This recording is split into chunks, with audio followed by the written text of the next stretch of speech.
did you know that it cost around £1 billion to launch an entirely new vehicle according to Audi?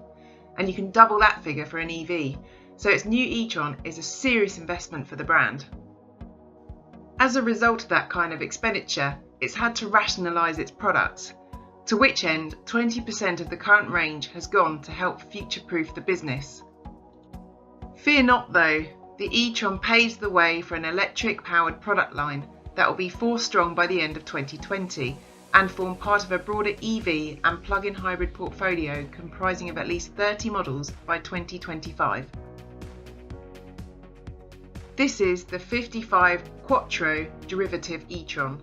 That's Audi's designation for cars with 333 to 408 brake horsepower and the fact that it has all-wheel drive. Does that imply varying power outputs will be available? It would certainly make sense, but Audi remains tight-lipped.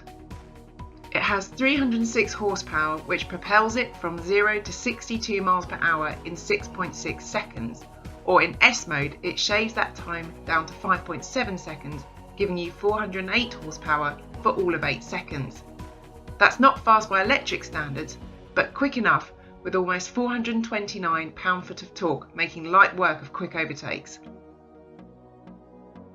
Audi says its 95 kilowatt-hour battery will take 30 minutes to charge to 80% from a 150 kilowatt DC charger, which is a little irrelevant as they currently don't exist in the UK.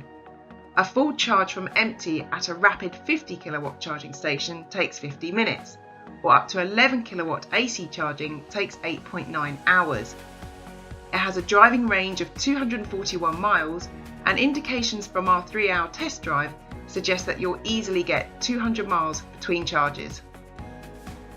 The e-tron is not cheap at £71,520, but it does come well equipped, including 20-inch alloy wheels, LED headlights, electric quattro drive, adaptive air suspension and extensive in-car technology. Alternatively, for £82,270, you get the Launch Edition, which adds matrix LED lighting, upgraded leather and 21-inch wheels. It's also the first mass-produced car to ditch conventional door mirrors for streamlined camera-based units which transmit images of the driving environment to 2 interior displays just above the door handle. Is it a gimmick? Well, they offer good all-weather visibility thanks to a heating function which prevents them from misting over or freezing. They control the brightness of the image in accordance with the environmental conditions, such as indirect sunlight, and they adapt their view to various driving situations, including motorway driving, turning and parking.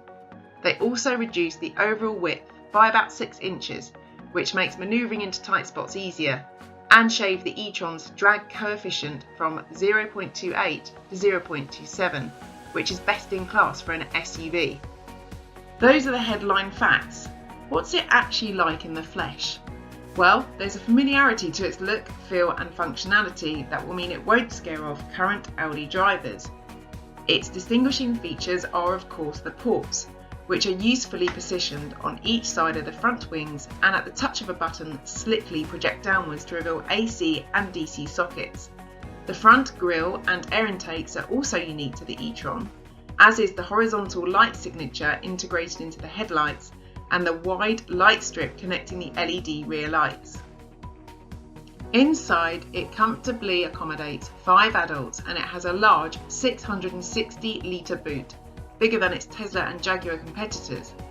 It boasts a comprehensive standard specification, including leather, ambient LED lighting, navigation, 36-month subscription to Audi's online infotainment services, and a 10-speaker sound system, including a 6-channel amp. In front of the driver is a 12.3-inch virtual cockpit, and in the centre console a 10.1-inch full HD touchscreen colour display that's logical and quick to use and can be configured like a smartphone. Below that is a smaller one to operate the air conditioning system and convenience features. It's lent the e-tron a much cleaner look, largely free of buttons and switches. What's it like on the road? Very good actually, despite weighing almost 2.5 tonnes. It certainly feels more composed than the I-Pace when being hustled into corners. In fact, there's little to tell it apart from Audi's regular internal combustion models. except for a faint whooshing sound when you accelerate hard. With a low centre of gravity, it does a good job of controlling its weight and grips and changes direction better than most regular SUVs. The ride is really smooth and comfortable, no doubt helped by the fact the tyres aren't too aggressively low profile and the damping system is continuously adapting. Below 0.3 G of retardation, the braking is done electrically through the motors and the paddles behind the steering wheel allow you to increase the recuperation. Beyond that point, the traditional discs are used, but you don't notice the handover.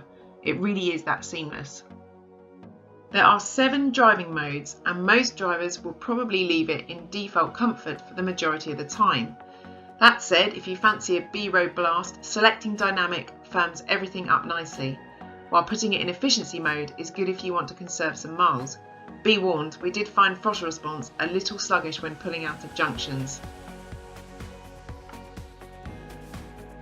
So, to conclude, the Audi E-Tron is a lot more practical than the Jaguar I-Pace, more conservative than the Tesla X, and should appeal to early adopters. It's a practical, well-built and thought-out family SUV. It's comfortingly familiar Audi, but made electric. For those looking to make the EV jump, the E-Tron should be at the top of your shortlist.